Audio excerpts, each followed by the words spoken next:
It is your Sunday morning breakfast show with Caroline here until 10, 9:16 now.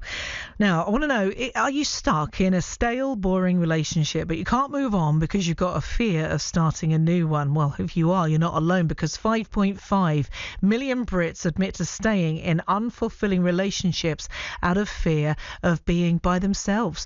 Now, maybe you struggle to meet new people, or past experiences have put you off. Now, this is something that Jo Mason went through, and as a result, she started a dating app called Cherry to make things easier.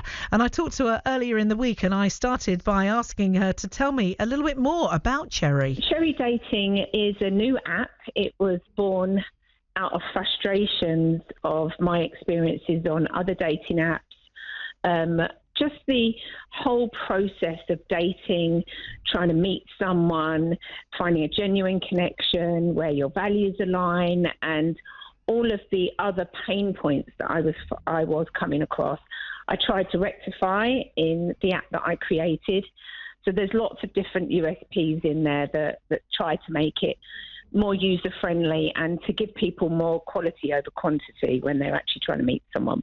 Okay, what were the flaws that you were coming across them before? What was going wrong in order for you to create Cherry? So one of my main bugbears was fake profiles. And catfishing and things like that. You're going in almost guarded because you're not actually 100% confident the person is who they say they are. So the USP of having ID verification was really, really important for me to make people feel safe and confident that everyone was there for a genuine reason and not there for trying to scam you out of money or, just to catfish you or for whatever other reason there is out there, that people aren't honest on these sites. Another USP for me was aligning people with what they were genuinely looking for. So if someone's looking for something meaningful, then you will only cross paths with someone that's looking for the same type of relationship. Casual fun, you're only going to be crossed paths with someone looking for casual fun, and there's another vibe called go with the flow.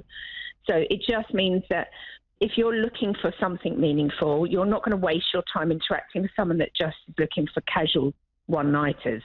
I'm not saying either are right or wrong, but it just means that you're just not going to waste your time. Yeah. And it takes away that it's so tiring. And I think that's, a lot of people have got the dating burnout because they're just finding the whole process exhausting. I think from a lot of people that I've talked to, they've gone on these dates fearing the worst. They're expecting the worst because things that they've been through, maybe it hasn't gone well, or people just want them for one thing. People are dispensable on these as well, aren't they? You go meet them, and if you don't like them, then you just move on to the next one. It's a bit like a conveyor belt. Yeah, it very much is. And I think, that just proves why people are getting this burnout. And a lot of people, there's a big movement away from them at the moment. It's known that I think probably in excess of 1 million UK users have stopped using them in the last year, 18 months or something like that, which is huge. Yeah. Just shows that they're not serving the purpose that they were designed for. And it just validates my reason for doing Cherry in the first place, because I was experiencing that and thought, I've got to change it. It can't be this difficult. So if people aren't using the apps, and if they're turning away from the apps, what are they using? How are they actually meeting people? I think it's really tricky now. You're relying on being introduced to someone from a friend, meeting them in the gym if you're that sort of, if you're going to the gym. You bump into someone in the supermarket. That's like a bit of a cliche, but it can happen. But again, very rare. The other, I don't even think going out socially, people, their whole attitude when they're out is different as well. When people are going to bars and stuff, they're not always going out to meet someone. They're going out to catch up with friends, and it just doesn't seem to be the norm to go out and meet someone in a bar anymore. It's just the whole thing's changed massively, which is it's very peculiar in the whole dating world at the moment, I think. Do you think that you've got some people that, fearing actually dating again and getting out there and meeting someone new, are staying in relationships maybe because it's perhaps the easiest thing to do rather than the chore of dating? 100%. 100%. I think people they're fearful of the unknown. They probably hear the stories of what the dating seems like and think, God, I'd rather stick with what I've got. So I do think it's that fear factor. It's also, I think, if you've got a family and you don't want to break up that family unit, again, you'd rather sit tight and keep the unit together. I do get that. Sometimes it's financial as well. Yeah. Some people just cannot financially leave a relationship because they can't survive on their own.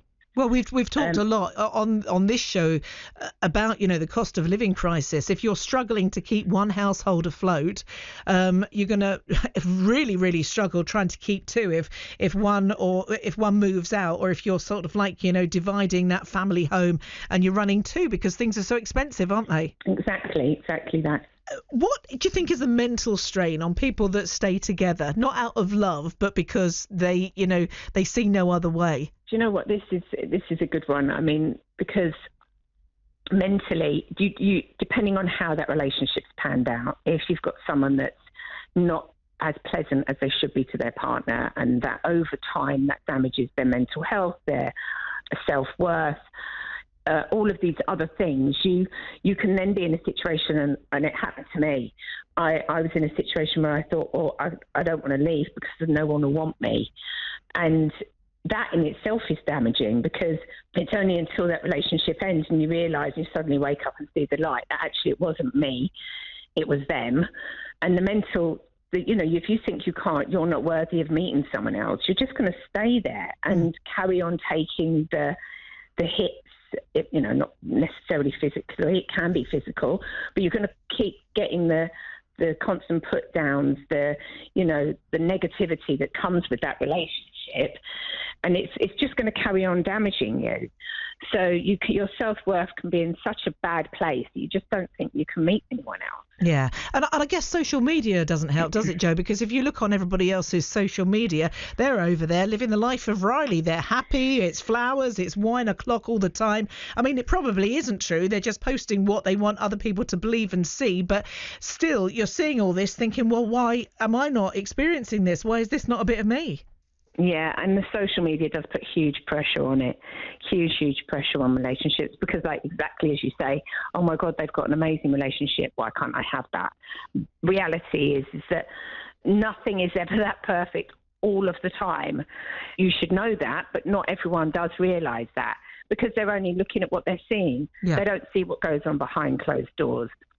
A lot of people take baggage with them, don't they, from past relationships that sometimes gets in the way of current ones, because they're judging the new person by the old person's standards. So I think that there's a lot to be said for talking to people, talking things through, and sort of like cleansing yourself almost before you get into a new relationship so that you're ready for it. 100%. I mean, I literally, after my last long-term relationship that did so much damage, I took a good 4 or 5 years out just to build myself back up, because I'm a true believer you can't have a happy, fulfilling relationship with someone if you're not happy in yourself, because you're going to be looking for that external validation, that external happiness all the time from someone else, and it's just not going to happen. You'll get it for a proportion of the time, but not all of the time. It needs to come from within.